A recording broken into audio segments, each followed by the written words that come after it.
नमस्कार दोस्तों, स्वागत है आपका आदि संगम योगा में। आज हम बात करेंगे महर्षि पतंजलि के योग सूत्र के पहले सूत्र पर। अक्सर हमें लगता है कि योग का मतलब सिर्फ हाथ पैर हिलाना या सिर के बल खड़े होना है, लेकिन महर्षि पतंजलि ने जब योग सूत्र लिखा तो उन्होंने सबसे पहली लाइन क्या लिखी? क्या उन्होंने कहा कि सांस रोको या पैर मोड़ो? नहीं ना, उन्होंने सबसे पहला सूत्र लिखा योगानुशासनम। आज की वीडियो में हम इसी एक लाइन का मतलब समझेंगे। यकीन मानिए, अगर आपको यह पहली लाइन समझ आ गई तो समझिए आपने योग के दरवाजे पर दस्तक दे दी है। इस छोटे से सूत्र में 3 भारी शब्द है, लेकिन हम उन्हें बहुत आसानी से तोड़ेंगे। अथ, योग और अनुशासन। अथ यानी अब।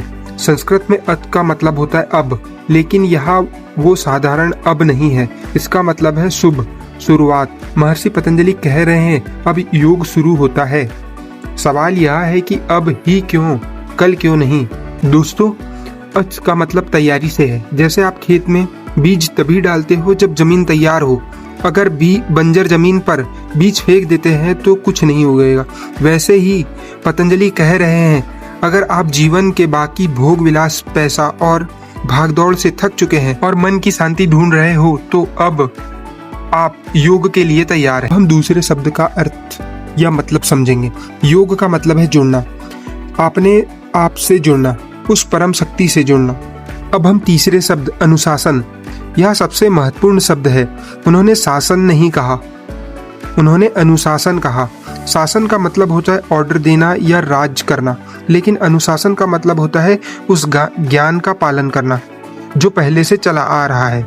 हम इसे एक थोड़ी आसान भाषा में समझते हैं। हमारे यहाँ पर रामायण में एक चौपाई आती है, रघुकुल रीत सदा चली आई। वहाँ भी एक अनुशासन था, एक परंपरा थी जिसका पालन राम जी ने किया। उन्होंने कोई नया नियम नहीं बनाया, उन्होंने वही किया जो धर्म कहता था। महर्षि पतंजलि भी यही कह रहे हैं। वे कह रहे हैं, मैं योग का आविष्कार नहीं कर रहा हूँ, योग तो सदियों से है, हिरण्यगर्भ से चला आ रहा है। मैं तो बस उस बिखरे हुए ज्ञान को एक धागों में पिरोकर तुम्हें अनुशासन के रूप में दे रहा हूँ। अब हम एक थोड़े देसी उदाहरण से समझते हैं। जब आपके घर में दादी या नानी अचार बनाती है तो कोई नई रेसिपी गूगल पर नहीं सर्च करती, वो वही तरीका अपनाती है जो उनकी माँ ने उन्हें सिखाया था। सही मौसम यानी अथ, सही सामग्री यानी योग, और सही विधि का पालन करना यानी अनुशासन। अगर दादी अपनी मर्जी से नमक मिर्च डालेगी बिना नापे तौल के तो अचार सड़ जाएगा। बिल्कुल वैसे ही जीवन को जीने का भी एक नुस्खा है। अगर हम अपनी मनमर्जी करेंगे तो जीवन का स्वाद बिगड़ जाएगा। उस सही विधि को मानना ही अनुशासन है। डिसिप्लिन या अनुशासन शब्द सुनकर हमें स्कूल के पीटी टीचर या पुलिस के डंडे की याद आती है। हमें लगता है अनुशासन मतलब आज़ादी खत्म होना, लेकिन योग सूत्र कहता है अनुशासन ही आज़ादी है। सोचिए, अगर एक नदी के 2 किनारे ना हो तो वो नदी नहीं, बाढ़ बन जाएगी, वो तबाही मचाएगी। किनारे नदी को बांधते नहीं हैं, बल्कि उसे दिशा देते हैं ताकि वो सागर तक पहुंच सके।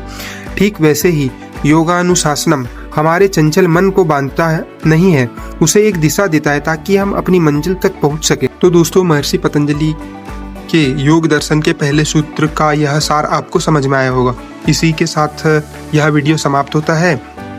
वीडियो अगर आपको पसंद आई हो तो लाइक, शेयर और सब्सक्राइब करें।